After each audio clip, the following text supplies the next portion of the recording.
Après 30 ans de sacrifice, mon fils m'a expulsé de chez moi. Mais il a ignoré un seul détail. Bonjour, je m'appelle Yvette Leroux. J'ai 72 ans et ce que je vais vous raconter est l'histoire la plus douloureuse de ma vie. Avant de commencer, je vous demande gentiment de vous abonner à cette chaîne, de laisser un like sur cette vidéo et de commenter d'où vous nous écoutez. Cela m'aide beaucoup à partager mon témoignage. Merci du fond du cœur. C'était un matin de janvier 2024. L'hiver lyonnais était particulièrement cruel cette année-là. Je me souviens parfaitement que mes mains tremblaient en tenant ma tasse de café froid dans la cuisine de ma petite maison de Croix-Rousse. Il était 6 heures du matin exactement, et la neige tombait doucement sur les toits oranges du quartier historique. Par la fenêtre, je regardais les rues encore désertes, silencieuses, comme si Lyon elle-même retenait son souffle avant ce qui allait m'arriver. Sur le réfrigérateur, il y avait une photo jaunie que je regardais chaque matin. Julien, mon fils unique, à 4 ans. Il souriait avec une glace au chocolat fondu sur les doigts. Je me souviens parfaitement de ce jour-là.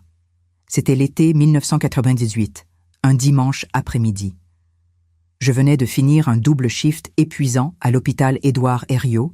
Mes pieds me faisaient terriblement mal, mais j'avais réussi à économiser assez d'argent pour lui offrir cette glace. Son sourire radieux avait effacé toute ma fatigue. Tout avait valu la peine ce jour-là. Mais ce matin de janvier 2024, ce sourire innocent n'était plus qu'un souvenir lointain et douloureux.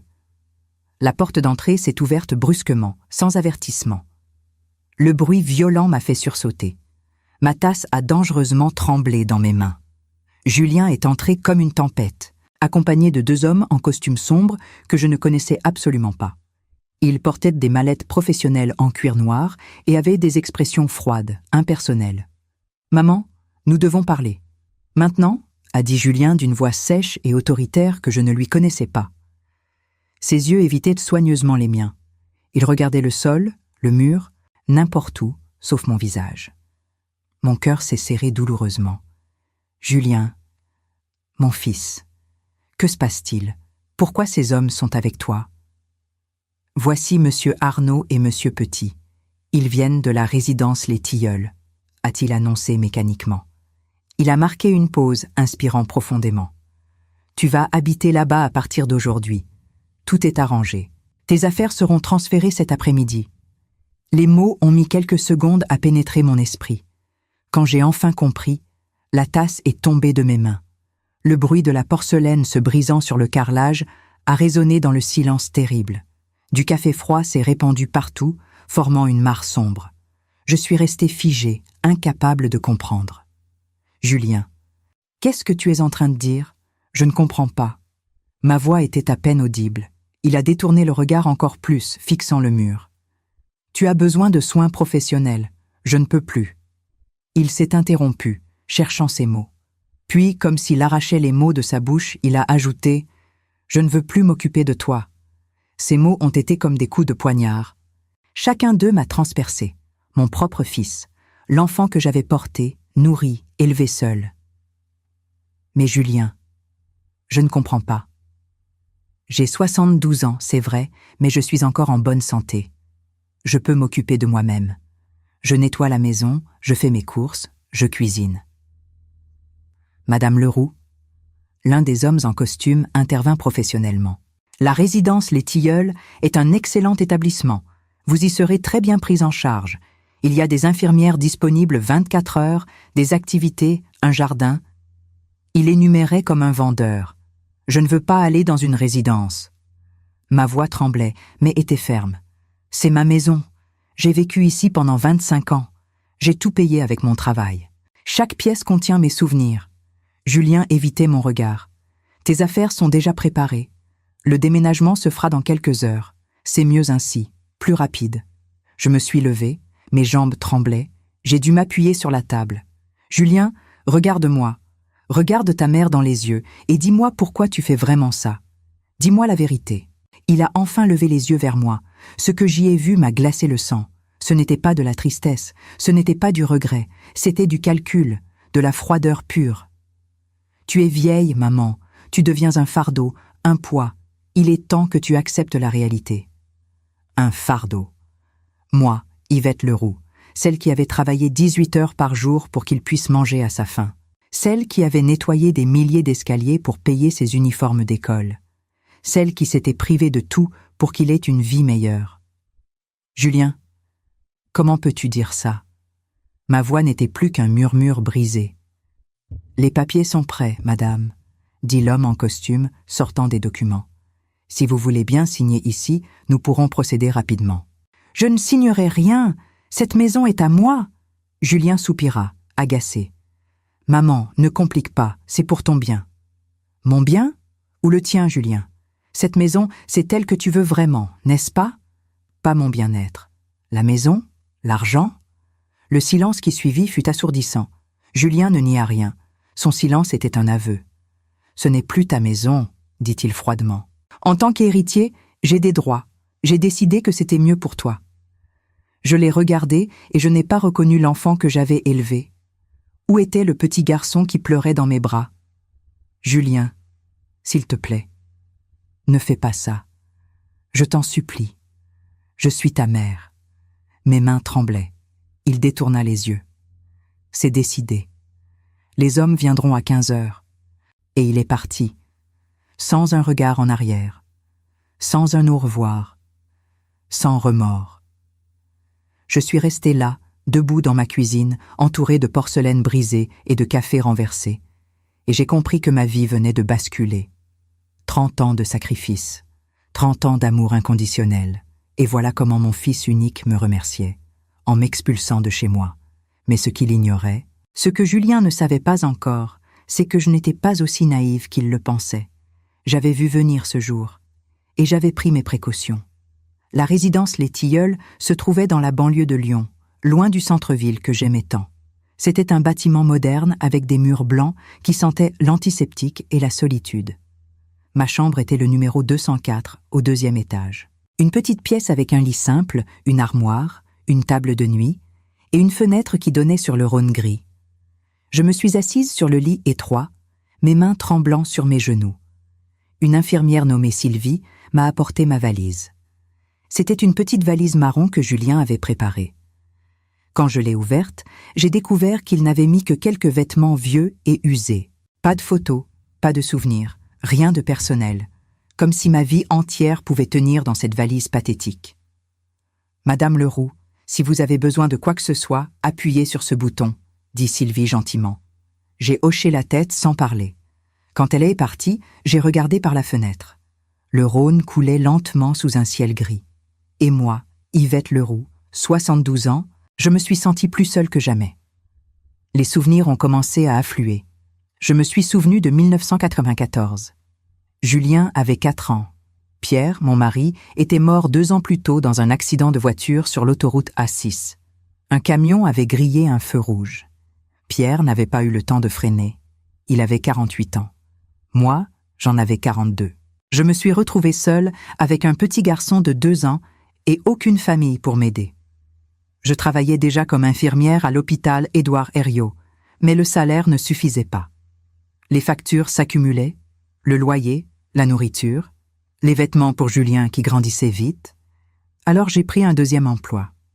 La nuit, après mes shifts à l'hôpital, je nettoyais des bureaux dans le quartier de la Pardieu. Je me souviens de ces nuits interminables. Je finissais à l'hôpital à 18 heures. Je rentrais en courant chercher Julien chez Madame Beaufort, la voisine qui le gardait. Je lui donnais à manger, je le mettais au lit, et à 23 heures, je repartais nettoyer des bureaux jusqu'à 4 heures du matin. Mes mains saignaient souvent. L'eau de Javel les brûlait. Mes genoux me faisaient mal. Certains soirs, je pleurais en montant les escaliers, mais je ne me plaignais jamais, parce que c'était pour Julien, pour mon fils. Je me souviens d'un soir de décembre 1998. Julien avait 8 ans. Je comptais les pièces de monnaie sur la table. 50 €. C'était tout ce qui restait pour finir le mois. Mais Julien avait besoin d'un nouveau manteau. L'ancien était trop petit et déchiré. « Maman, pourquoi tu pleures ?» m'avait-il demandé. J'avais vite essuyé mes larmes. « Je ne pleure pas, mon trésor. J'ai juste les yeux fatigués. » Il s'était approché et m'avait pris la main. « Quand je serai grand, maman, je gagnerai beaucoup d'argent et je t'achèterai une grande maison, avec un jardin, et tu n'auras plus besoin de pleurer. » J'avais serré mon petit garçon contre moi ce soir-là, me disant que tous ces sacrifices en valèrent la peine. Un jour, il comprendrait. Un jour, il me remercierait. Mais ce jour n'était jamais venu. Assise dans cette chambre froide, j'ai réalisé que j'avais peut-être tout fait de travers. Peut-être que j'avais trop donné. Peut-être que j'aurais dû être plus stricte. Peut-être que tout cet amour l'avait gâté. Mon téléphone a vibré. C'était Sophie Marchand, mon ex-belle-fille. Sophie avait été mariée à Julien pendant 6 ans. Ils avaient se divorcé en 2022. « Yvette, je viens d'apprendre ce qu'il t'a fait. Je suis tellement désolée. » Sa voix était remplie de compassion. J'ai essayé de parler, mais les mots se sont coincés dans ma gorge. « Yvette, je dois te dire quelque chose d'important. Julien m'a appelé hier soir. Il veut que je signe des documents. Mon cœur s'est accéléré. »« Quels documents, Sophie ?»« Des papiers concernant Lucas et Emma. Une renonciation à un héritage futur. Il était très insistant. Il m'a dit que c'était urgent, que tu étais d'accord. » J'ai fermé les yeux. « Bien sûr. Sophie, écoute-moi bien. Ne signe rien. Tu comprends? Rien du tout. Je n'ai pas signé, ne t'inquiète pas. Mais Yvette, qu'est-ce qui se passe vraiment ?» J'ai regardé par la fenêtre. « Parce qu'il veut vendre ma maison, Sophie. Il veut l'argent. C'est tout ce qui l'intéresse. » Un silence choqué. « Mais c'est ta maison. Il s'en fiche. Pour lui, ce n'est qu'une opportunité de gagner de l'argent facile. » Sophie a eu un sanglot étouffé. « Mon Dieu, Yvette, je savais qu'il avait changé, mais à ce point. » « Tu le connais mieux que personne, Sophie. Tu sais ce qu'il est devenu. » Elle a soupiré. « Oui, je sais. Les casinos, les bars, les voyages pendant que je restais seule avec les enfants, les dettes, les mensonges. Et quand je lui demandais d'arrêter, il... » Sa voix s'est brisée. Il levait la main sur moi. J'avais toujours su que Julien était violent avec Sophie. Je l'avais vu un soir de 2020. J'étais venue leur rendre visite. Julien était en colère parce que Sophie avait refusé de lui donner de l'argent pour le casino. Il l'avait giflé devant moi, devant les enfants. J'avais été horrifiée. Mais Julien m'avait regardée avec ce même regard froid et m'avait dit « Mêle-toi de tes affaires, maman. » C'est ce jour-là que j'avais compris que j'avais perdu mon fils. « Sophie, il faut que je te dise quelque chose, » ai-je murmuré. Quelque chose que Julien ne sait pas encore. « Quoi ? La maison. Elle n'est plus à moi. » Un silence étonné. « Comment ça ? » « Je l'ai transférée. En septembre dernier. Je l'ai donnée à Lucas et Emma. » Sophie a retenu son souffle. « Tu as fait ça ? » ?»« Oui, parce que je savais que ce jour viendrait. Je connaissais mon fils. Je savais qu'un jour, il essaierait de me prendre ce que j'ai mis 30 ans à construire. Mais Yvette, il va être furieux. Il va te poursuivre. Qu'il le fasse. J'ai tout fait légalement. La maison appartient maintenant à tes enfants. Julien ne peut plus rien y faire. » J'ai entendu Sophie pleurer. « Merci, Yvette. Merci de protéger mes enfants, même contre leur propre père. » Ce sont mes petits-enfants. Je ne pouvais pas laisser Julien détruire leur avenir comme il a détruit le sien. Après avoir raccroché, je suis restée longtemps assise, regardant le Rhône couler. La nuit tombait sur Lyon. Et moi, dans cette chambre 204, j'ai compris que la vraie bataille ne faisait que commencer. Les jours suivants à la résidence Les Tilleuls ont été les plus longs de ma vie. Je me levais chaque matin à 6 heures, par habitude. 47 ans de travail vous conditionnent. Mais maintenant, je n'avais nulle part où aller, rien à faire. Je regardais les autres résidents dans la salle commune. Certains jouaient aux cartes, d'autres regardèrent la télévision d'un air absent. Tous avaient ce même regard vide, cette résignation silencieuse. Je refusais de devenir comme eux. Le 3e jour, j'ai reçu un appel de Maître Bernard Dupuis, mon avocat. Je l'avais contacté en septembre 2023, quand j'avais décidé de transférer la propriété de ma maison aux enfants. C'était un homme de 55 ans, cheveux grisonnants, avec des lunettes rondes et une voix posée. « Madame Leroux, je viens de recevoir un courrier de l'avocat de votre fils. Il conteste le transfert de propriété. Il demande l'annulation de l'acte notarié sous prétexte que vous n'étiez pas en pleine possession de vos facultés mentales au moment de la signature. » J'ai serré le téléphone. Il dit que je suis folle? En termes juridiques, oui. Il prétend que vous avez été manipulée. Un rire amer m'a échappé. Bien sûr, c'est plus facile de dire que sa mère est sénile plutôt que d'admettre qu'elle l'a vu venir. Madame Leroux, ne vous inquiétez pas. Nous avons tous les documents nécessaires. Les examens médicaux que vous avez passés en août 2023 prouvent que vous étiez parfaitement lucide. Le notaire a également attesté de votre clarté d'esprit. Et nous avons les témoignages. Quels témoignages? Sophie Marchand a accepté de témoigner. Elle a conservé des messages de votre fils où il expliquait clairement ses intentions concernant la maison. Quand aura lieu l'audience? Dans 3 semaines, mars 2024, tribunal de Lyon. Préparez-vous mentalement. Votre fils ne va pas lâcher facilement. Avant de continuer, je voudrais vous demander quelque chose. Si cette histoire vous touche, s'il vous plaît, abonnez-vous à cette chaîne et laissez un like. Cela m'aide vraiment à partager mon témoignage. Merci infiniment. Après avoir raccroché, je suis restée dans ma chambre. Les souvenirs continuaient de me hanter. Je repensais à tous ces moments où j'avais essayé de lui enseigner des valeurs. Je me suis souvenue de 2010. Julien avait 16 ans. Un soir, il était rentré en pleurant. « Maman, j'ai fait quelque chose de terrible. Dis-moi, j'ai pris de l'argent dans ton porte-monnaie, 50 €. J'avais une dette à l'école, des types plus vieux me menaçaient. J'étais restée silencieuse. 50 €, c'était énorme pour nous. Julien, regarde-moi. L'argent facile détruit les gens. Tu comprends? Voler, tricher, mentir pour de l'argent. Ça te ronge de l'intérieur. Le travail honnête, la dignité, l'intégrité. C'est ça qui construit un homme. Il m'avait serré dans ses bras. Je te promets, maman, je ne recommencerai plus. Je vais devenir quelqu'un de bien, comme papa. J'avais cru à sa promesse, mais les promesses de Julien n'avaient jamais valu grand-chose. 1 semaine plus tard, Sophie est venue me rendre visite avec Lucas et Emma. Quand j'ai vu mes petits-enfants, mon cœur a fondu. Lucas avait 12 ans, grand et mince, avec les yeux noisettes de son grand-père Pierre. Emma, 10 ans, était une petite fille vive, avec de longs cheveux châtains et un sourire lumineux. « Grand-mère !» Emma s'est jetée dans mes bras. Je l'ai serrée fort, respirant l'odeur de son shampoing à la fraise. Lucas m'a embrassée sur la joue.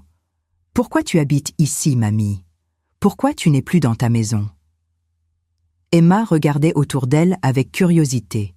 Sophie m'a lancé un regard interrogateur. Comment expliquer à une enfant de 10 ans que son père avait expulsé sa grand-mère? C'est temporaire, ma chérie. Je reviendrai bientôt. Mais Emma n'était pas dupe. C'est à cause de papa, hein? Le silence qui a suivi était lourd. Lucas a baissé les yeux. Sophie a pris une grande respiration. Les enfants, votre grand-mère a besoin de repos. C'est tout. Nous avons passé l'après-midi ensemble dans le petit jardin de la résidence. Les enfants m'ont raconté l'école, leurs amis, leurs rêves. Emma voulait devenir vétérinaire. Lucas aimait les mathématiques et rêvait d'être ingénieur. En les écoutant, j'ai réalisé à quel point j'avais eu raison de protéger leur héritage. Ces enfants méritaient un avenir que leur père aurait gâché en quelques mois. Quand ils sont partis, Sophie est restée. Yvette, je dois te dire quelque chose. Julien. Il est devenu fou de rage quand il a découvert pour la maison. Il a essayé de forcer la porte. J'ai dû appeler la police. Mon sang s'est glacé. Il vous a fait du mal? Non, les policiers sont arrivés à temps. Mais Yvette, il a dit des choses horribles. Il a dit qu'il allait te détruire au tribunal, qu'il allait prouver que tu es sénile, qu'il récupérerait ce qui lui revient de droit. J'ai souri tristement. Ce qui lui revient de droit. Comme si 30 ans de travail lui revenaient de droit simplement parce qu'il est mon fils. Sophie a pris ma main. Tu as fait le bon choix, Yvette. Je sais que c'est difficile, mais tu as fait le bon choix. Cette nuit-là, j'ai repensé à septembre 2023, le jour où j'étais allée chez le notaire. C'était un après-midi pluvieux. Les rues de Bellecour étaient glissantes. J'avais mis mon plus beau manteau. Maître Petit, le notaire, m'avait accueilli dans son bureau qui sentait le vieux papier. « Madame Leroux, vous êtes certaine ?» J'avais regardé par la fenêtre. La pluie martelait les vitres. Monsieur Petit, j'ai 72 ans. J'ai travaillé toute ma vie.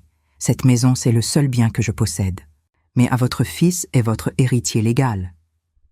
Mon fils a dilapidé chaque centime que je lui ai donné. Casino, voyage, fête, il a battu sa femme, il a négligé ses enfants. Et maintenant, je sais qu'il attend ma mort pour vendre cette maison. Le notaire m'avait regardé longuement. Vous en êtes sûre ? Absolument certaine. Il avait sorti les documents. Très bien. La propriété sera transférée à vos petits-enfants, Lucas et Emma Leroux, sous tutelle de leur mère Sophie Marchand. J'avais signé avec soin. Madame Leroux, votre fils peut contester ?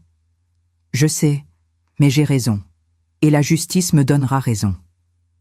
Le procès approchait. Dans 2 semaines, je me tiendrai devant un juge. Et même si cela me déchirait le cœur, je savais que c'était la seule chose juste à faire. Cette nuit-là, seule dans ma chambre, j'ai repensé intensément à ce jour de septembre 2023 où j'avais pris la décision la plus difficile de ma vie. Je me souvenais de chaque détail avec une précision troublante. C'était un après-midi pluvieux de fin d'été. Les rues glissantes de Bellecour brillaient sous la pluie persistante. J'avais mis mon plus beau manteau bleu marine, celui que je réservais pour les occasions importantes. Mon cœur battait si fort que je craignais qu'il n'explose. Maître Jean Petit, le notaire, m'avait accueilli dans son bureau ancien qui sentait le vieux papier et le cuir. C'était un homme d'une 60aine d'années, petit et rond, avec des lunettes épaisses. Il m'avait fait asseoir dans un fauteuil en cuir face à son bureau en chêne. « Madame Leroux, avant que nous procédions, je dois vous poser une question essentielle. Êtes-vous absolument certaine de cette décision ? C'est un acte grave et irréversible. » Sa voix était grave, professionnelle. J'avais regardé longuement par la fenêtre. La pluie martelait les vitres. La place Bellecour était presque déserte sous le déluge. « Monsieur Petit, j'ai 72 ans. J'ai travaillé 47 ans. Cette maison de la rue des Tables Claudiennes, c'est le seul bien que je possède au monde. Le seul héritage que je peux laisser. » Ma voix tremblait légèrement, mais restait déterminée. « Mais votre fils est votre héritier légal selon le Code civil. » N'est-ce pas son droit de... Je l'ai interrompu fermement. Mon fils a dilapidé chaque centime que je lui ai donné. Casino, voyage, fête, il a battu sa femme devant ses enfants. Il a négligé ses responsabilités. Et maintenant, je sais qu'il attend ma mort pour vendre cette maison et tout dépenser en quelques mois. Le notaire m'avait regardé longuement par-dessus ses lunettes. « Vous en êtes sûr ? Vous comprenez que cette décision créera un conflit familial ?» J'avais hoché la tête fermement. Absolument certaine. Je préfère affronter un conflit maintenant, tant que je suis vivante et capable de me défendre, plutôt que de laisser mes petits-enfants sans rien après ma mort. Il avait alors sorti les documents de son tiroir. Très bien. Je vais préparer l'acte de donation. La propriété sera transférée à vos petits-enfants, Lucas et Emma Leroux, mineurs, sous tutelle de leur mère Sophie Marchand jusqu'à leur majorité. Vous comprenez que c'est irrévocable ? J'avais signé chaque page avec soin. Ma main ne tremblait plus. C'était libérateur. Madame Leroux, vous savez que votre fils peut contester devant les tribunaux, qu'il peut arguer que vous n'étiez pas en pleine possession de vos facultés. Je sais parfaitement. C'est pour ça que j'ai passé des examens médicaux le mois dernier. Tests cognitifs, évaluation psychiatrique, examen neurologique, tout est dans ce dossier. J'avais sorti une enveloppe épaisse. Ces documents prouvent que je suis lucide, parce que je connais mon fils. Je sais qu'il contestera. Le notaire avait parcouru les documents médicaux. Vous avez été très prévoyante. Ces certificats sont irréprochables. Datés d'août 2023, signés par 3 médecins indépendants. Votre dossier est solide. Il avait refermé le dossier. Puis-je vous poser une question personnelle ? Pourquoi maintenant ? Pourquoi avoir attendu ? Parce que j'espérais encore qu'il changerait. Mais récemment, il a recommencé à me demander de l'argent constamment. Il posait des questions sur la valeur de ma maison, sur mes documents. Il me demandait si j'avais fait un testament. J'ai même surpris une conversation où il disait qu'il allait régler le problème de la vieille bientôt. C'est à ce moment que j'ai compris. Maintenant, allongé dans mon lit à la résidence, je réalisais à quel point j'avais eu raison d'agir quand je l'avais fait. Quelques semaines plus tard, Julien m'expulsait. Si je n'avais pas transféré la propriété, il aurait maintenant tous les pouvoirs sur ma maison. Sophie m'avait raconté des choses terribles sur les dernières années de leur mariage. En 2020, Julien avait perdu le contrôle. Il rentrait ivre presque tous les soirs. Sophie trouvait des reçus de casino. Des milliers d'euros perdus. Il me disait qu'il allait gagner gros, qu'il avait une stratégie, m'avait confié Sophie. Mais il perdait, toujours. Et quand je protestais, il devenait violent. La violence. Mon fils était devenu violent. Sophie m'avait montré des photos, des bleus sur ses bras, une lèvre fendue, un œil au beurre noir. « Pourquoi tu ne m'as rien dit ?» lui avais-je demandé, horrifiée. Parce que j'avais honte. Honte d'avoir épousé un homme comme lui. Et aussi, parce que je savais que ça te briserait le cœur. Elle avait raison, ça m'avait brisé le cœur. Comment mon fils, le petit garçon que j'avais bercé, était devenu un homme violent? Où avais-je échoué? Mais maintenant, il était trop tard pour les regrets. Tout ce que je pouvais faire, c'était protéger Lucas et Emma, les empêcher de perdre le seul héritage stable que je pouvais leur laisser. Le procès approchait. Plus que 2 semaines. 2 semaines avant de me tenir devant un juge et de devoir défendre ma décision. Maître Dupuis m'avait téléphoné plusieurs fois pour préparer mon témoignage. Restez calme, Madame Leroux. Ne vous laissez pas emporter par l'émotion. Répondez simplement aux questions avec honnêteté. La vérité est votre meilleur allié. Votre fils n'a aucun argument juridique solide. Pourtant, malgré ces paroles rassurantes, je ne pouvais m'empêcher d'avoir peur. Peur de ce que Julien pourrait dire au tribunal. Peur de le voir me regarder avec cette haine que j'avais aperçue le jour de mon expulsion. Peur qu'il me convainque que j'étais une mauvaise mère. Et même si cela me déchirait le cœur, je savais que c'était la seule chose juste. Lucas et Emma méritaient cette chance. Ils méritaient un avenir. Et si pour leur donner cet avenir, je devais perdre mon fils, alors soit. C'était le prix à payer. Les jours passaient lentement à la résidence. Je passais mes journées à me préparer mentalement pour le procès. Je répétais dans ma tête ce que j'allais dire, comment j'allais expliquer ma décision. Mais rien ne pouvait vraiment me préparer à affronter mon propre fils devant la justice. C'était contre nature, contre tous mes instincts maternels. Pourtant, je n'avais pas le choix. Il avait fallu en arriver là. Le 15 mars 2024, je me suis levée à 5 heures du matin. Le jour du procès était arrivé. J'avais à peine dormi. Toute la nuit, j'avais répété dans ma tête ce que j'allais dire, comment j'allais expliquer ma décision. Mais aucune répétition ne pouvait préparer une mère à affronter son propre fils devant un tribunal. Sylvie m'a aidée à m'habiller. J'avais choisi un tailleur bleu marine simple mais digne. Je voulais que le juge voie une femme lucide, responsable, pas une vieille femme sénile, comme Julien voulait le faire croire. Maître Bernard Dupuis est venu me chercher à 8 heures. Dans la voiture, il a revu les points essentiels. « Madame Leroux, rappelez-vous, restez calme, répondez clairement. Ne vous laissez pas emporter par l'émotion. L'avocat de votre fils va essayer de vous déstabiliser, de vous faire dire que vous étiez confuse, manipulée. Ne tombez pas dans le piège. » J'ai hoché la tête, mes mains tremblant sur mes genoux. Je dirai simplement la vérité, c'est tout ce que je peux faire. Le tribunal de grande instance de Lyon se trouvait quai Romain-Rolland, près du Rhône. C'était un imposant bâtiment moderne avec de grandes baies vitrées. Quand nous sommes entrés, j'ai senti mes jambes faiblir. L'odeur de ce lieu, le bruit des pas qui résonnent sur le marbre, tout cela me rappelait la gravité de la situation.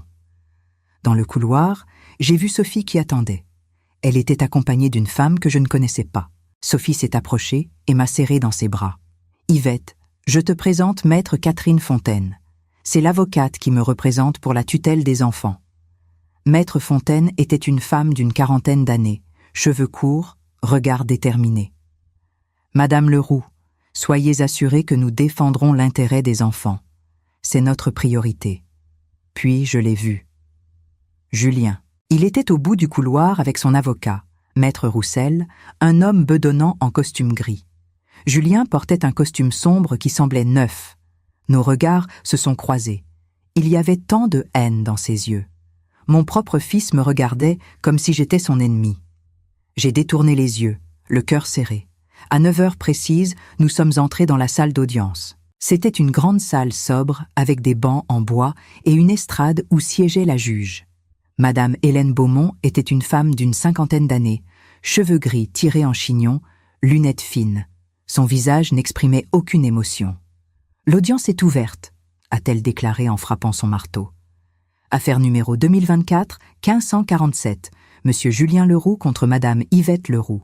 Contestation d'un acte de donation. Maître Roussel, l'avocat de Julien, s'est levé le premier. C'était un homme au ton condescendant, à la voix forte. « Votre honneur, nous sommes ici pour contester un acte de donation qui a été effectué dans des circonstances douteuses. Madame Yvette Leroux, âgée de 72 ans, a transféré l'intégralité de sa propriété à ses petits-enfants mineurs, privant ainsi son fils unique de son héritage légitime. Il a fait une pause théâtrale. Nous soutenons que Madame Leroux n'était pas en pleine possession de ses facultés mentales, qu'elle a été manipulée par sa belle-fille, Madame Sophie Marchand, qui cherche à s'approprier ce bien. » Sophie s'est raidie à côté de moi. Maître Fontaine a posé une main rassurante sur son bras. « Mon client a toujours été un fils dévoué. Il s'est occupé de sa mère pendant des années. Et voilà comment elle le remercie, en le déshéritant au profit de personnes qui l'ont manipulé. » Julien hochait la tête, jouant son rôle de fils blessé. Puis ce fut au tour de Maître Dupuis. Il s'est levé calmement, ajustant ses lunettes. « Votre honneur, permettez-moi de rétablir certains faits. Madame Yvette Leroux n'a pas été manipulée.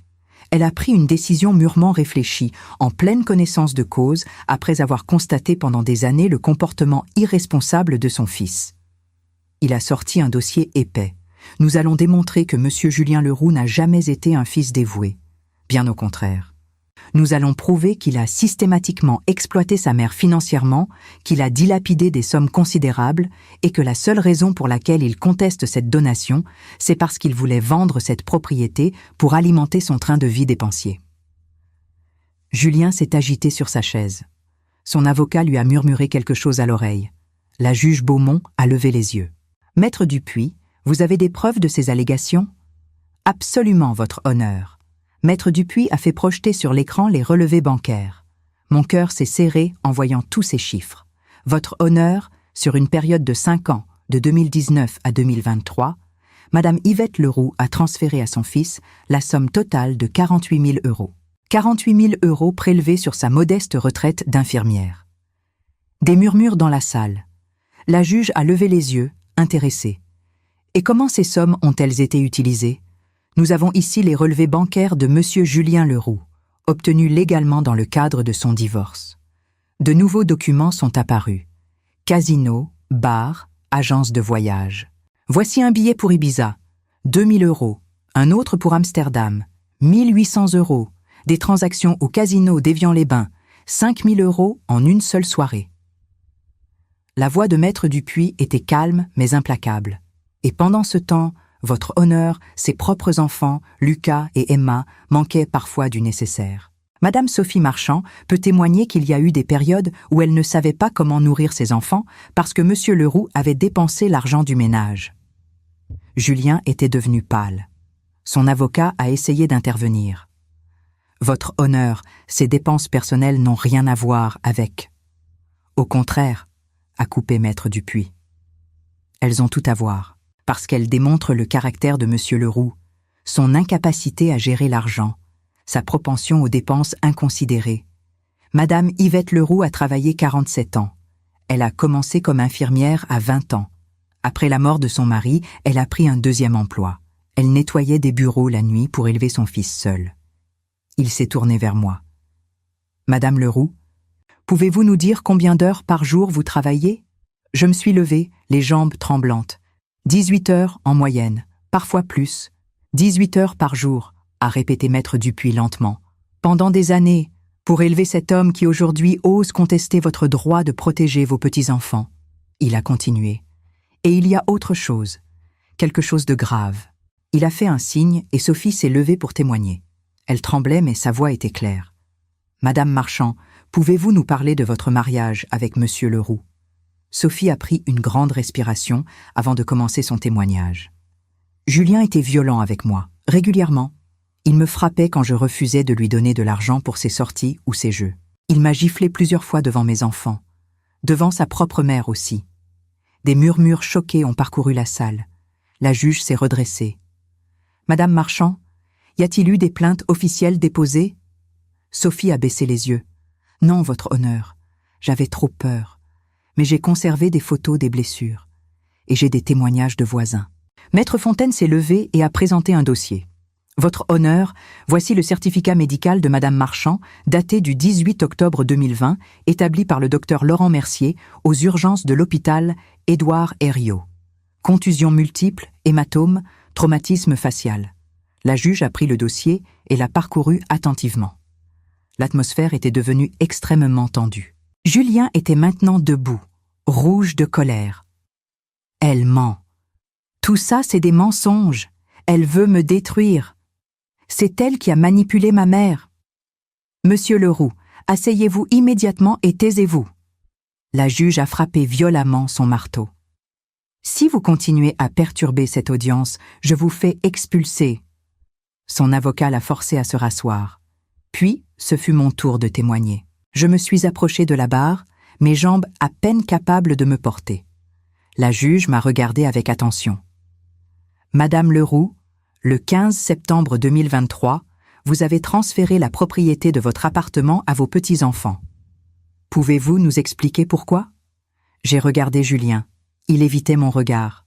« Votre honneur, j'ai pris cette décision parce que je connais mon fils. Je l'ai porté. Je l'ai élevé seul pendant 30 ans. Je l'ai aimé plus que tout. Mais je l'ai aussi vu se détruire année après année. » Ma voix tremblait, mais je continuais.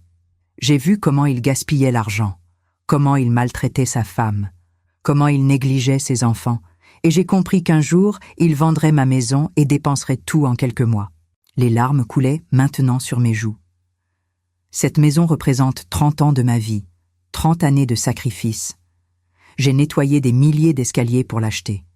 Mes mains ont saigné, mes genoux ont été détruits. Je ne pouvais pas laisser mon fils détruire ça. Je ne pouvais pas laisser mes petits-enfants sans rien. Ils sont innocents. Ils méritent un avenir. La juge m'observait attentivement. « Madame Leroux, étiez-vous consciente des conséquences juridiques de votre décision ? Compreniez-vous que vous déshéritiez votre fils ? » « Oui, votre honneur, j'en étais parfaitement consciente. Le notaire m'a expliqué plusieurs fois.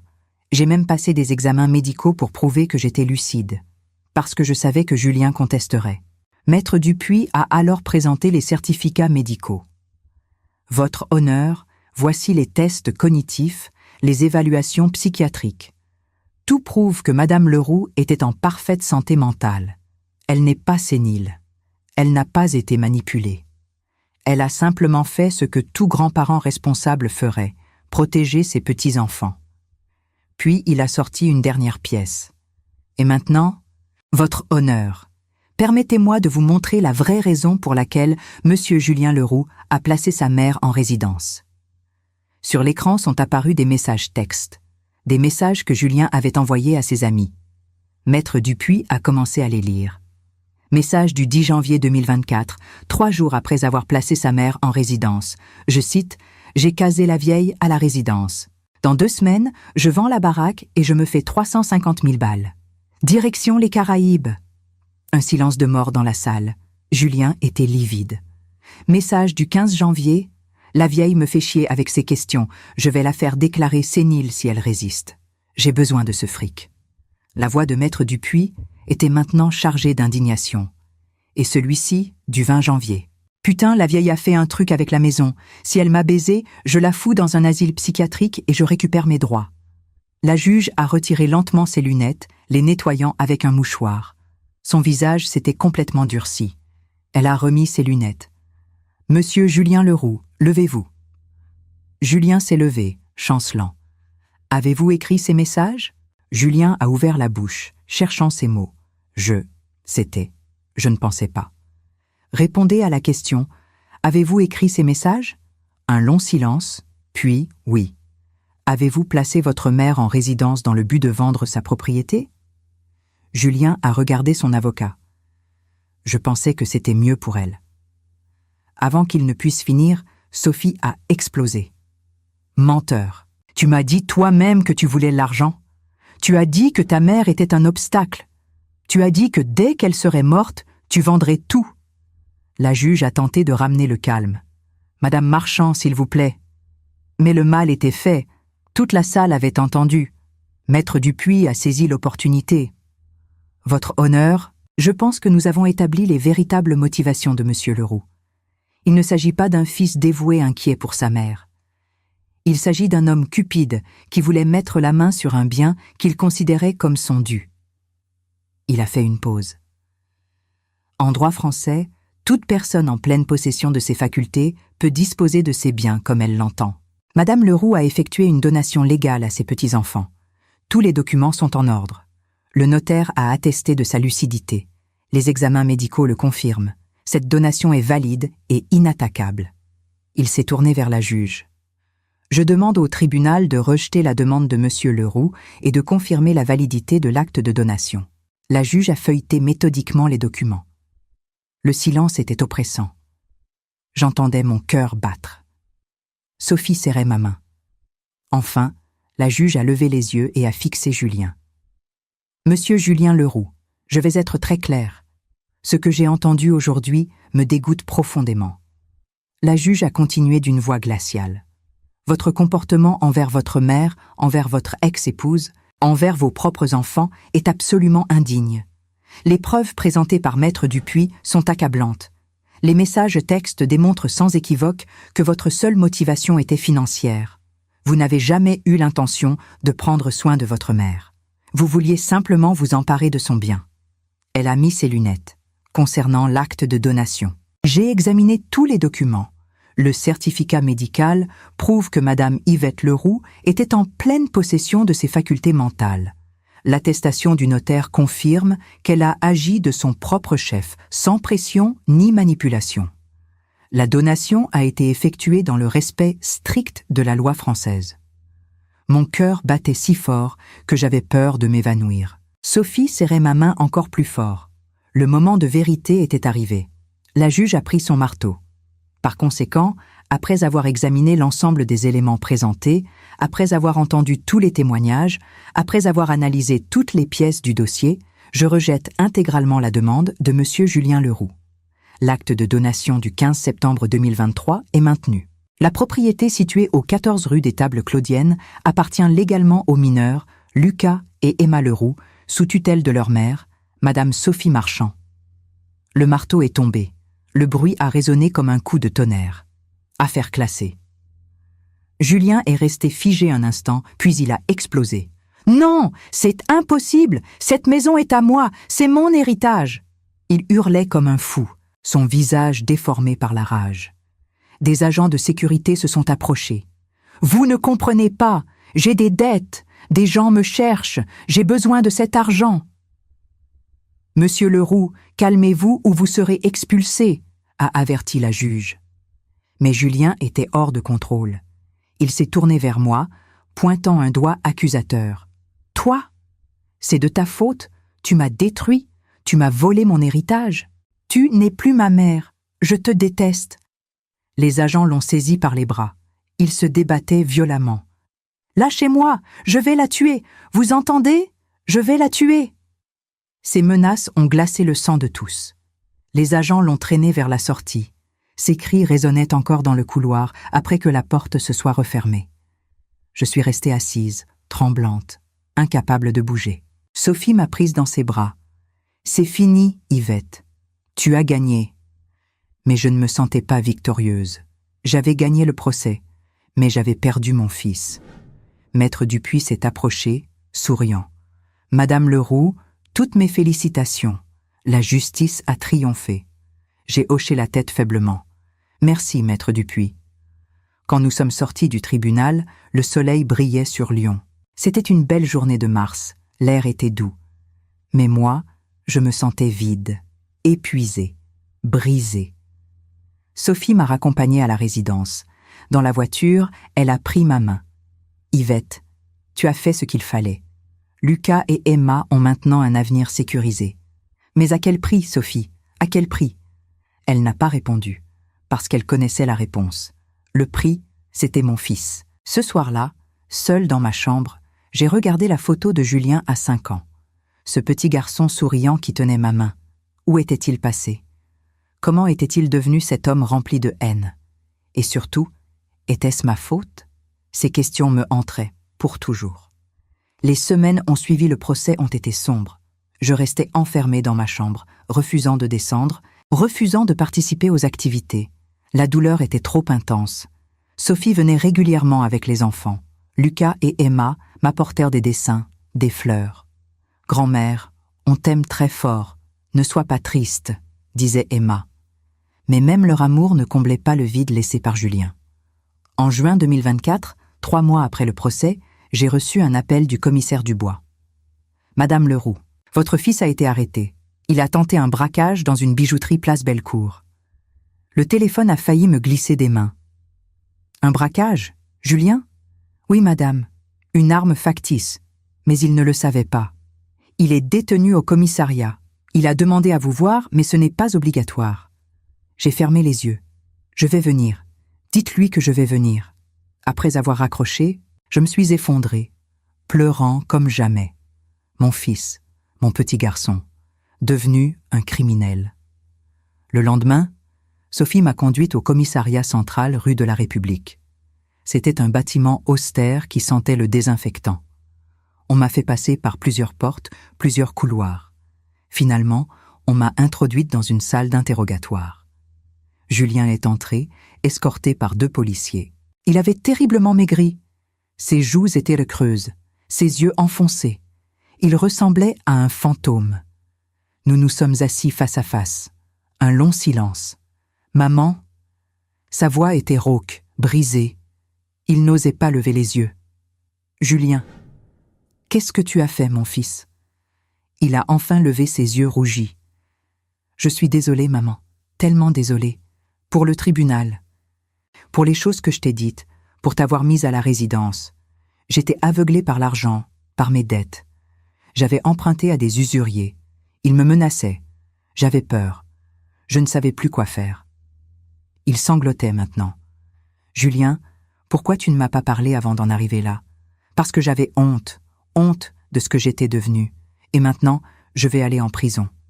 Pour plusieurs années. J'ai tendu ma main à travers la table et j'ai touché la sienne. Julien, écoute-moi, je t'aime toujours. Tu es mon fils. Rien ne changera ça. Mais tu as choisi ton chemin. Tu as fait des choix terribles. Et maintenant, tu dois en assumer les conséquences. C'est ça, devenir un homme. Il a serré ma main désespérément. Est-ce que tu pourras me pardonner? Je te pardonne déjà, parce que c'est ce que font les mères. Mais le pardon ne change rien. La maison reste à Lucas et Emma, et tu vas devoir affronter la justice. Je ne peux plus te sauver. La visite s'est terminée. En partant, il s'est retourné. Je t'aime, maman, je suis désolée. Et il est parti. Julien a été jugé en septembre 2024 et condamné à 5 ans de prison pour tentative de vol aggravé. Il a été incarcéré à la prison de Lyon-Corbas. Les enfants étaient dévastés. Il pleure le soir, m'a dit Sophie. Comment leur expliquer? Je n'avais pas de réponse. En décembre 2024, j'ai appris que Julien s'était impliqué avec des trafiquants en prison. Il avait besoin de protection et payait en rendant des services. Le 8 février 2025, j'ai reçu l'appel. Le commissaire Dubois. « Madame Leroux, j'ai une mauvaise nouvelle. Votre fils a été retrouvé mort dans sa cellule. Un règlement de compte. Une enquête est en cours. Je suis désolée. » Le téléphone est tombé. Un cri est sorti de ma gorge. Sylvie est accourue. Elle m'a trouvée effondrée. Mon fils était mort. Julien était mort. À 30 ans. Dans une prison. Seul. Les jours suivants sont passés dans un brouillard. Sophie s'est occupée de toutes les démarches pour les funérailles. Lucas et Emma étaient dévastés. « Grand-mère, pourquoi papa est mort? Pourquoi il est parti ?» Emma me demandait sans cesse. Je n'avais aucune réponse. Comment expliquer l'inexplicable? Comment donner un sens à une tragédie aussi absurde? L'enterrement a eu lieu au cimetière de Loyasse, sous un ciel gris et pluvieux. Il y avait très peu de monde. Sophie et les enfants. Quelques anciens collègues de Julien. Maître Dupuis était venu par respect. Nous nous tenions devant cette tombe fraîche qui portait maintenant le nom de mon fils. Le cercueil descendait lentement dans la terre humide pendant que le prêtre récitait les prières. Je regardais cette scène, incapable de réaliser que mon fils reposait dans cette boîte. 30 ans. Il n'avait vécu que 30 années. Une vie si courte, si gâchée. Emma pleurait contre ma jambe. Lucas se tenait raide, essayant de ne pas pleurer. « Au revoir, papa », a-t-il murmuré quand le cercueil a touché le fond. Après la cérémonie, nous sommes retournés à la résidence. Sophie est restée avec moi. Nous étions assises dans ma chambre, buvant du thé froid. Les enfants dessinaient sur le sol. « Yvette, je sais que rien ne soulagera ta douleur », a dit Sophie doucement. « Mais tu as fait ce qui était juste. Tu as protégé tes petits-enfants. Julien avait fait ses propres choix. Ce n'était pas ta faute. » « Mais j'étais sa mère. J'aurais dû le sauver. Peut-être que si j'avais été différente, il n'aurait pas fini comme ça. » Les larmes coulaient. Sophie m'a serrée. « Tu as fait tout ce que tu pouvais. Tu as travaillé jusqu'à l'épuisement. Tu lui as donné ton amour. Tu lui as pardonné ses erreurs. Mais à un moment, chaque personne doit prendre ses responsabilités. Julien a fait des choix, des mauvais choix, et ces choix ont eu des conséquences. Les semaines ont passé. Le printemps 2025 est arrivé, mais je me sentais morte à l'intérieur. J'allais quotidiennement au cimetière, m'asseyant près de la tombe de Julien. « Pourquoi tu n'as pas écouté ? Pourquoi tu as choisi ce chemin ?» Je posais ces questions sans jamais recevoir de réponse. Un jour de mars, Sophie m'attendait dans le hall avec Lucas et Emma. Elle avait une expression déterminée. « Yvette, nous devons parler.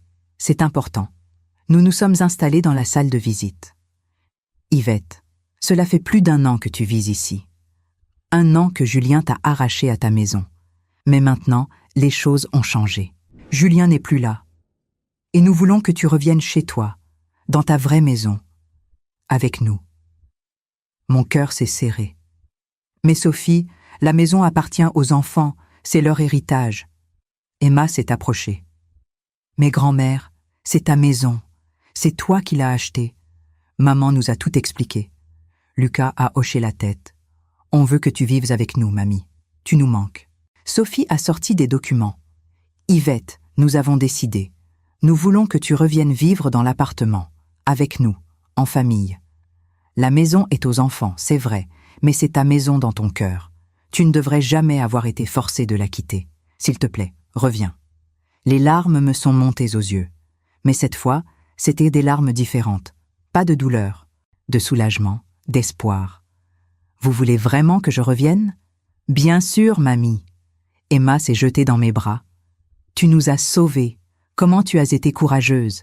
Tu es notre héroïne. » Lucas nous a rejoints. Sophie avait les larmes aux yeux. « Alors, Yvette, tu acceptes ?» J'ai regardé ces 3 visages remplis d'amour. Ces personnes qui m'aimaient vraiment. Et j'ai compris que c'était ça, la vraie famille. Pas les liens du sang, mais les liens du cœur. Oui, je rentre à la maison avec vous. 1 mois plus tard, en avril 2025, j'étais de retour dans mon appartement de la rue des Tables Claudiennes. Sophie et les enfants avaient tout préparé. Ils avaient nettoyé chaque pièce, mis des fleurs fraîches, accroché de nouveaux rideaux. Quand j'ai franchi le seuil, j'ai été submergée. Tout était comme dans mes souvenirs. Les mêmes murs, les mêmes meubles. Mais quelque chose avait changé. La maison était maintenant remplie de vie, de rire. Sophie et les enfants avaient emménagé avec moi. Lucas avait sa chambre avec des posters de footballeurs. Emma avait la sienne pleine de peluches. Sophie occupait la chambre d'amis. Et moi, j'avais retrouvé ma chambre, mon lit. Le dimanche suivant, nous avons établi une routine. Je me suis réveillée vers 8 heures, réveillée par l'odeur du café et des croissants. Je suis descendue à la cuisine où Sophie préparait le petit déjeuner. Emma mettait la table. Lucas lisait le journal. « Bonjour, grand-mère. Bien dormi ?» Emma m'a embrassée. C'était une scène si normale, si paisible. Nous avons pris le petit déjeuner ensemble, parlant de tout. Puis Sophie a sorti une enveloppe. « Yvette, il y a quelque chose que je veux te montrer, quelque chose que nous avons trouvé en rangeant les affaires de Julien. » Elle a posé l'enveloppe sur la table. Mon nom était écrit dessus. C'est une lettre qu'il avait écrite en prison. Il l'avait confiée à un gardien avec instruction de nous la remettre après sa mort. Je pense que tu devrais la lire. Mes mains tremblaient en ouvrant l'enveloppe. À l'intérieur, plusieurs pages de l'écriture de mon fils. J'ai commencé à lire, ma vision se brouillant de larmes. Maman, si tu lis cette lettre, c'est que je ne suis plus là. Je veux que tu saches certaines choses. D'abord, je suis désolée. Tellement désolée pour tout ce que je t'ai fait subir. Pour t'avoir expulsé de ta maison, pour les mots horribles au tribunal, pour avoir été un fils indigne. Ma voix se brisait en lisant. Tu avais raison sur tout, j'étais devenue un monstre. J'ai gâché ma vie, mon mariage, ma relation avec mes enfants. Et pire, j'ai brisé le cœur de la seule personne qui m'a toujours aimée. Toi. Ici en prison, j'ai eu du temps pour réfléchir. J'ai compris que tu avais fait ce qu'il fallait en donnant la maison à Lucas et Emma. Sophie pleurait à côté de moi. Les enfants nous regardaient. Je veux que tu leur dises, quand ils seront assez grands, que leur père les aimait, que malgré tous mes défauts, je les aimais vraiment, et que je regrette de ne pas avoir été l'homme qu'ils méritaient. J'ai continué à lire. Je veux aussi que tu saches que tout ce que tu m'as enseigné n'était pas vain. Toutes ces leçons sur l'honnêteté, le travail, la dignité, je les ai entendues, mais j'ai été trop faible pour les suivre. Ce n'était pas ta faute. Tu as été la meilleure mère possible. Le problème, c'était moi. Uniquement moi. Dis-leur de ne pas faire les mêmes erreurs. Dis-leur d'écouter leur grand-mère, de travailler honnêtement. J'ai continué à lire la lettre de Julien, ma voix tremblant à chaque mot. Et toi, maman, s'il te plaît, pardonne-moi. Je sais que je ne mérite pas ton pardon après tout ce que j'ai fait. Mais je te le demande quand même. Parce que tu es ma mère. Et parce que, malgré tout, je t'aime. Je t'ai toujours aimé, même quand je te faisais du mal. Je sais que ça semble contradictoire, mais c'est la vérité. Je t'aime, maman. Merci pour tout ce que tu as fait pour moi. Merci d'avoir été là, même quand je ne le méritais pas. J'espère que là où je vais, papa sera là pour me guider, pour m'apprendre à être l'homme que j'aurais dû être. Prends soin de toi. Prends soin de mes enfants. Dis-leur que leur papa est désolé. Ton fils qui t'aime, Julien. J'ai replié lentement la lettre, incapable de retenir mes sanglots. Emma est venue immédiatement vers moi, m'enlaçant de ses petits bras. « Ne pleure pas, grand-mère. Papa t'aimait. On le sait maintenant. » Sophie a essuyé ses propres larmes. « Yvette, je pense que nous devrions aller au cimetière aujourd'hui, tous ensemble, pour lui montrer que nous sommes une famille, malgré tout. » Nous sommes donc allés au cimetière de Loyasse cet après-midi-là. Le ciel était magnifiquement bleu, les arbres resplendissaient de leurs nouvelles feuilles printanières. Nous avons d'abord visité la tombe de Pierre, le grand-père que Lucas et Emma n'avaient jamais connu. J'ai déposé des fleurs fraîches sur la pierre. « Bonjour, mon amour. J'amène notre petit-fils et notre petite-fille. Ils sont magnifiques. Tu serais tellement fier. » Puis nous nous sommes dirigés vers la tombe de Julien. La pierre tombale était encore neuve, le marbre brillant sous le soleil. Emma a déposé délicatement un bouquet de marguerites. « Au revoir, papa. On t'aime quand même si tu as fait des erreurs. » Grand-mère nous a appris que tout le monde mérite le pardon. Lucas est resté silencieux un long moment, fixant la tombe. Puis il a murmuré « Je promets, papa, de ne pas faire les mêmes erreurs que toi. Je promets d'être un homme bien, de respecter maman et grand-mère, de travailler honnêtement. Je te le promets. » Sophie m'a pris la main, la serrant fort. Nous sommes restés là tous les quatre pendant un long moment, unis dans notre chagrin, mais aussi dans notre amour.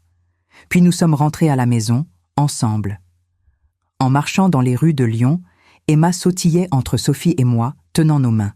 « Grand-mère, tu vas rester avec nous pour toujours maintenant, hein? Tu ne vas plus jamais partir ?» J'ai souri à travers mes larmes. « Oui, ma chérie, je reste avec vous. Pour toujours. » Ce soir-là, après que les enfants soient allés se coucher, je me suis assise dans le salon avec une tasse de thé. Je regardais les photos accrochées au mur. Pierre jeune et souriant, Julien bébé dans mes bras, Lucas et Emma à différents âges, toute une vie en images. Sophie est venue s'asseoir à côté de moi. « À quoi tu penses, Yvette ?» Je lui ai souri tristement. « Je pense que j'ai perdu mon fils. Mais j'ai sauvé mes petits-enfants. J'ai fait ce que je devais faire, même si ça m'a coûté ce que j'avais de plus cher. Sophie a posé sa tête sur mon épaule. Tu as sauvé plus que ça, Yvette. Tu nous as tous sauvés. Lucas et Emma ont maintenant un avenir stable. Un toit, une grand-mère extraordinaire qui leur apprend les vraies valeurs. Tu leur as donné ce que Julien n'aurait jamais pu leur donner, la sécurité et la dignité. Les mois ont passé paisiblement. La vie a repris son cours dans notre petit appartement. J'aidais les enfants avec leurs devoirs chaque soir. Je cuisinais les plats traditionnels que ma mère m'avait appris. Je racontais des histoires du passé, de Pierre, de Lyon, dans les années 70. Emma voulait toujours savoir comment j'avais rencontré son grand-père. Lucas adorait les histoires de mon travail à l'hôpital. Et lentement, la blessure dans mon cœur commençait à cicatriser. Pas à guérir complètement, jamais complètement. On ne guérit jamais vraiment de la perte d'un enfant, mais à cicatriser suffisamment pour que je puisse continuer à vivre, à aimer, à être présente pour ceux qui avaient besoin de moi. Un dimanche d'été 2025, nous avons organisé un pique-nique au parc de la Tête d'Or. C'était le même parc où j'avais emmené Julien enfant, où cette photo jaunie avait été prise. Nous nous sommes installés sous un grand arbre. Sophie avait préparé des sandwichs. Les enfants couraient dans l'herbe, riant. Je les regardais jouer, et pour la première fois depuis longtemps, j'ai senti quelque chose qui ressemblait à de la paix. « Grand-mère, viens jouer avec nous. » Emma m'a appelée. Je me suis levée et je les ai rejoints. Nous avons joué au ballon. J'ai ri. J'ai vraiment ri. Et j'ai réalisé que la vie continuait. Que malgré toute la douleur, malgré toute la perte, il y avait encore de la beauté. Il y avait encore de l'amour. Il y avait encore de l'espoir. Ce soir-là, en rentrant à la maison, Emma marchait à côté de moi. « Grand-mère, tu es heureuse maintenant ?» m'a-t-elle demandé avec ses grands yeux innocents. J'ai réfléchi un moment. « Oui, ma chérie, je suis heureuse. Pas complètement, parce qu'il y aura toujours une partie de mon cœur qui pleure ton papa. Mais je suis heureuse d'être avec vous, d'avoir une famille qui m'aime. » Elle a serré ma main. « On t'aimera toujours, grand-mère, toujours. » En août 2025, nous avons célébré l'anniversaire de Lucas. Il avait 13 ans. Sophie avait organisé une petite fête à la maison. Quelques amis de l'école étaient venus. Il y avait un gâteau au chocolat, des ballons, de la musique. Lucas soufflait ses bougies quand il s'est arrêté et m'a regardé. « Grand-mère, je veux faire un vœu pour toi aussi. Je veux que tu sois heureuse. Tu le mérites. » Les larmes me sont montées aux yeux. « Merci, mon chéri. » Après que les invités soient partis, nous nous sommes tous assis dans le salon. Lucas a ouvert ses cadeaux. Puis il m'a regardé sérieusement. « Grand-mère, quand je serai grand, je vais travailler dur, je vais devenir ingénieur, et je vais prendre soin de cette maison, comme tu l'as fait. Je te le promets. » J'ai souri, touché. « Je sais que tu le feras, Lucas. Tu es un bon garçon. Tu as un bon cœur. » Emma a ajouté « Et moi, je serai vétérinaire. Et j'habiterai pas loin pour venir te voir tout le temps. » Sophie nous regardait avec tendresse. « Vous savez, les enfants, votre grand-mère vous a donné le plus beau cadeau qu'on puisse donner. Elle vous a donné un avenir, une sécurité, un chez vous. N'oubliez jamais ça. » Lucas et Emma ont hoché la tête solennellement. Puis Emma a demandé « Grand-mère, est-ce que papa aurait été fier de nous ?» J'ai réfléchi longuement avant de répondre. « Oui, ma chérie, malgré toutes ces erreurs, votre papa vous aimait. Et oui, il serait fier de vous. Très fier. » Les mois ont continué à s'écouler paisiblement dans notre petit appartement familial de la rue des Tables Claudiennes. L'automne 2025 est arrivé avec ses couleurs chaudes, ses feuilles dorées qui tombaient doucement dans les rues de Lyon. J'avais maintenant 73 ans, et chaque jour qui passait me rappelait à quel point j'avais eu de la chance de retrouver ma maison, ma famille, ma vie. Les matins commençaient toujours de la même façon. Je me réveillais vers 7 heures, descendais à la cuisine où Sophie préparait déjà le petit déjeuner. Emma et Lucas se préparaient pour l'école. C'était une routine simple, ordinaire, mais tellement précieuse après tout ce que nous avions traversé. Un matin d'octobre, alors que nous prenions le petit déjeuner ensemble, Emma a posé une question qui m'a surprise. « Grand-mère, est-ce que tu regrettes ce que tu as fait ? Est-ce que tu regrettes d'avoir donné la maison à Lucas et moi au lieu de papa? J'ai posé ma tasse de café, réfléchissant soigneusement à ma réponse. Les enfants grandissaient. Ils méritèrent la vérité. Non, ma chérie, je ne regrette pas. C'était la décision la plus difficile de ma vie, mais c'était la bonne. Ton papa était malade. Pas physiquement, mais dans son cœur, dans sa tête. Il ne savait plus faire la différence entre ce qui était important et ce qui ne l'était pas. S'il avait eu cette maison, il l'aurait vendue en quelques semaines, et vous n'auriez plus eu de chez vous. Lucas a hoché la tête, l'air pensif. Maman nous a raconté que papa avait des problèmes avec l'argent, qu'il jouait beaucoup. Oui, ai-je répondu doucement. Votre papa avait une maladie qu'on appelle l'addiction. C'est comme une prison invisible.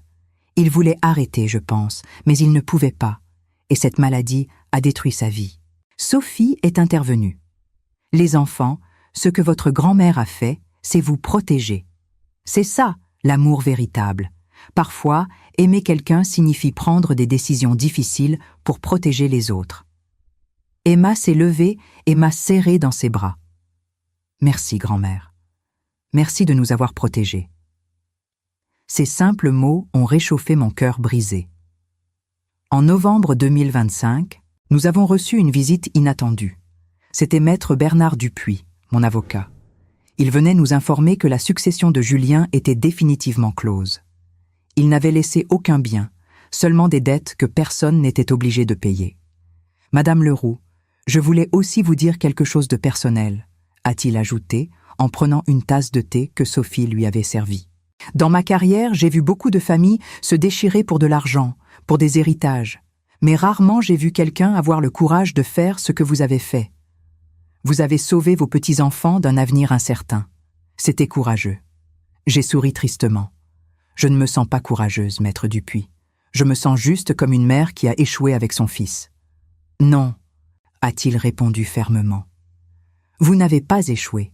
Votre fils a fait ses propres choix. Vous lui aviez donné toutes les valeurs nécessaires. Mais parfois, les gens choisissent le mauvais chemin malgré tout. Ce n'est pas votre faute. Après son départ, je suis restée longtemps dans le salon, pensant à ses paroles. Peut-être avait-il raison. Peut-être que j'avais fait tout ce que je pouvais. Un dimanche de décembre, nous sommes retournés au cimetière de Loyasse. C'était devenu une tradition mensuelle.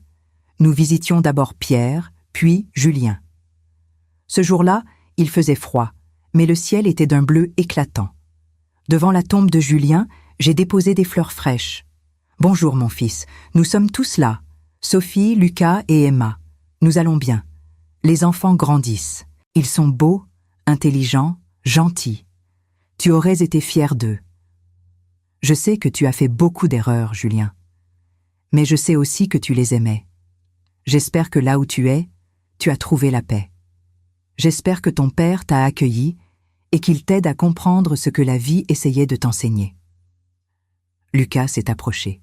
« Papa, je vais bien à l'école. J'ai eu 18 en mathématiques. Et je fais du football maintenant. L'entraîneur dit que je suis douée. » Emma a ajouté « Moi, papa, j'ai adopté un chat. Il s'appelle Caramel. Et je prends des cours de piano. Grand-mère dit que j'ai du talent. » Sophie est restée silencieuse, mais elle a posé une rose blanche sur la tombe. Nous sommes restés là un long moment, unis dans notre silence respectueux. En rentrant, Emma m'a demandé « Grand-mère, tu crois que papa nous voit d'en haut ?» J'ai réfléchi. « Je ne sais pas, ma chérie. J'aime penser que oui. J'aime penser qu'il nous regarde et qu'il est content de voir que vous allez bien. » Quelques mois après mon retour à la maison, nous avons organisé une petite fête pour mes 73 ans. Sophie et les enfants avaient invité quelques voisins, Sylvie de la résidence, qui était devenue une amie, et même Maître Dupuis. Il y avait un gâteau magnifique avec des bougies. « Fais un vœu, grand-mère !» a crié Emma. J'ai fermé les yeux. Mon vœu était simple, que ces enfants restent toujours aussi bons, aussi aimants. Que la vie leur soit douce. Qu'ils n'oublient jamais les leçons de cette histoire difficile. Quand j'ai soufflé les bougies, tout le monde a applaudi. Lucas m'a offert un cadre photo qu'il avait fabriqué en cours d'art plastique. À l'intérieur, il y avait une photo de nous 4 prise au parc de la Tête d'Or l'été précédent. Nous sourions tous. Emma m'a offert un dessin magnifique représentant notre maison avec nous 4 devant. Pour que tu n'oublies jamais qu'on est une famille, a-t-elle dit. Sophie m'a offert un châle en laine qu'elle avait tricoté elle-même. Pour que tu aies toujours chaud, Yvette, tu es la meilleure belle-mère qu'on puisse avoir. Ce soir-là, quand tout le monde fut parti et que les enfants furent couchés, je me suis assise dans mon fauteuil préféré près de la fenêtre. Je regardais Lyon illuminé dans la nuit. Je pensais à tout le chemin parcouru, à Julien, à ses erreurs, à sa mort tragique, à la douleur d'avoir dû choisir entre mon fils et mes petits-enfants. Mais je pensais aussi à Lucas et Emma, à leur sourire, à leur innocence préservée, à Sophie qui m'avait accueillie comme sa propre mère, à cette maison qui résonnait à nouveau de vie et d'amour. Oui, j'avais perdu mon fils. Cette douleur ne partirait jamais complètement. Mais j'avais sauvé mes petits-enfants. Je leur avais donné un avenir, une sécurité, un foyer, et eux, en retour, m'avaient sauvé de la solitude et du désespoir. C'était peut-être ça, le vrai sens de la famille. Se sauver les uns les autres, s'aimer malgré tout, et continuer ensemble, quoi qu'il arrive. J'ai souri dans l'obscurité. Oui, j'avais fait le bon choix, le seul choix possible. Et je referais exactement la même chose,